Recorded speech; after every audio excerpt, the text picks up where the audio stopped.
안녕하세요, 밴디퍼입니다. 오늘 영상은 이번 박싱대에산 CO2 스크러버 리뷰입니다. 와우.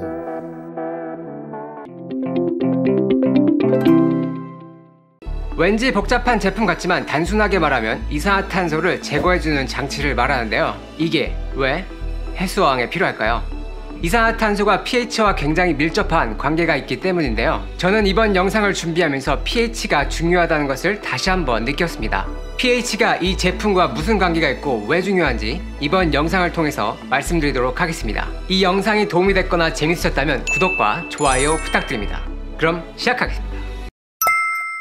이번 박싱데이에 구매한 아이스캡에서 나온 CO2 스크러버입니다. 지금 열흘 정도 사용하고 있는데요.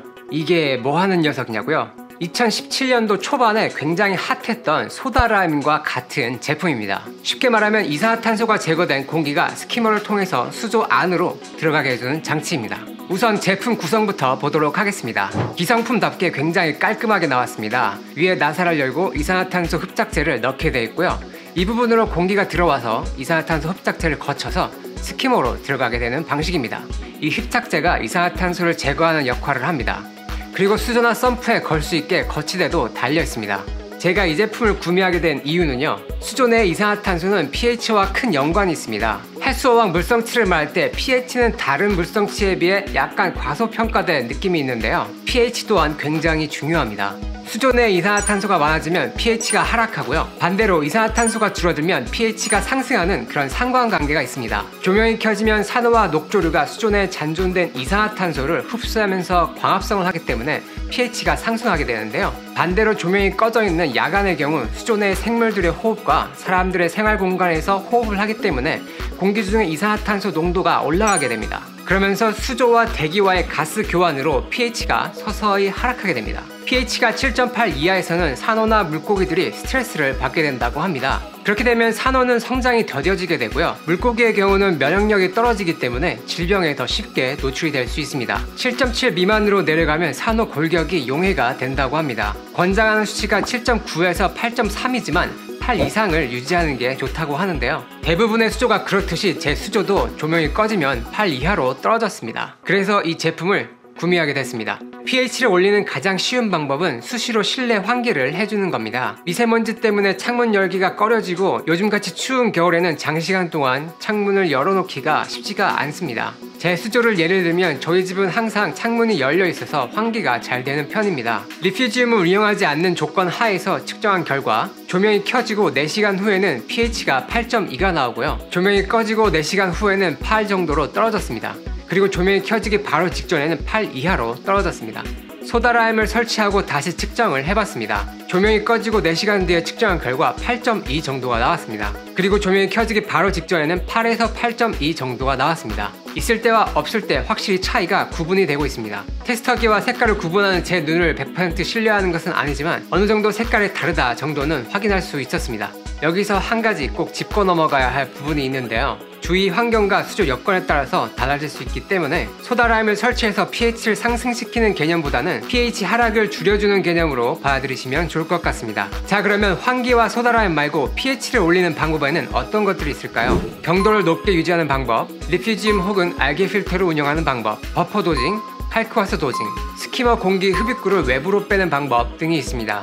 첫 번째, 경도를 높게 유지하면 pH도 따라서 높아지기 때문에 연산호나 LPS 위주의 짬뽕항에서는 이 방법도 괜찮습니다. 하지만 저처럼 SPS 산호를 위주로 운영하는 분들은 높은 경도에서 팁 버닝이 올 수 있기 때문에 7에서 8.5 정도로 유지하고 있습니다. 두 번째, 저도 리퓨지움을 운영하고 있지만 이게 생각보다 관리하는 게 쉽지가 않습니다.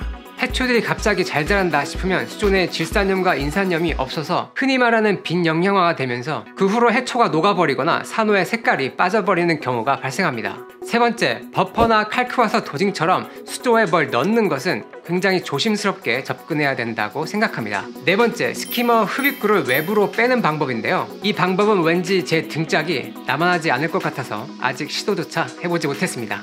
이 여러가지 방법 중에 환기를 제외하고는 제 생각에는 오늘 소개해드리는 이 CO2 스크러버, 즉 소다라임이 가장 현실적인 방안이라고 생각합니다. 그 이유는 이 안에 있는 소다라임 흡착제가 1kg에 10,000원 정도로 금전적으로도 부담이 없습니다.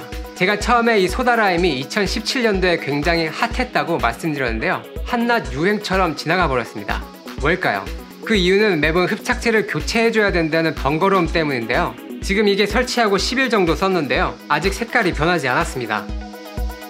이게 분홍색으로 변하면 흡착력이 없어지기 때문에 교체를 해줘야 되는데요. 스키머의 크기와 공기 흡입량에 따라 다르겠지만 한번 설치하면 15일에서 30일 정도 쓸 수 있다고 합니다. 만약 15일에서 30일에 한 번씩 교체해주는 게 아니라 그 교체 주기를 2배로 늘릴 수 있다면 이 소다라임의 메리트가 더 올라갈 거라고 생각하는데요. 자, 그럼 어떻게 하면 이 소다라임을 오랫동안 쓸 수 있을까요? 방법은 생각보다 간단합니다. BRSTV에서 소개했던 방법인데요. 소다라임을 거쳐서 스키머로 들어간 공기를 다시 소다라임으로 들어가게 해서 이산화탄소가 제거된 공기를 계속 순환시키는 방법입니다. 그래서 소다라임이 할 일이 줄어들기 때문에 더 오래 쓸 수 있을 뿐더러 스키머 안의 습도 때문에 더 오래 쓸 수 있다고 합니다. 이렇게 하면 최대 2배 정도 더 오래 쓸 수 있다고 합니다. 개꿀! 하지만 소다라임 사용에도 주의할 점이 있는데요. 첫째, 흡착제를 손으로 만지면 안 되고요. 되도록이면 마스크를 쓰는 게 좋습니다. 둘째, pH가 올라가면 산호 성장과 샌드 경화 등의 이유로 경도와 칼슘 소비가 증가할 수 있기 때문에 수시로 측정을 해줘야 됩니다. 세 번째, 스키머에 들어가는 흡입 라인이 얇으면 흡입압이 생겨서 스키머 성능이 달라질 수 있습니다. 네 번째, 너무 높은 습도를 방지하기 위해서 외부 공기가 일정 부분 들어가게 설치를 해줘야 됩니다. 다섯 번째, pH 측정도 자주 하면서 8.5 이상 올라가지 않도록 주의해야 합니다. 여섯 번째, 제때 교체해주지 않으면 pH 스윙이 올 수 있으니 주의해야 합니다.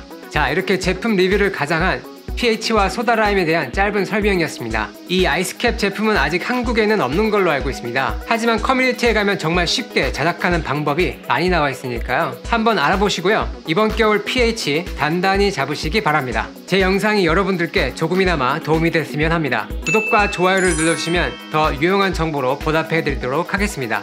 베니퍼였습니다. 감사합니다. 베니퍼. 마린코스트에서 조만간 만들면 대박날 것 같은데 사장님?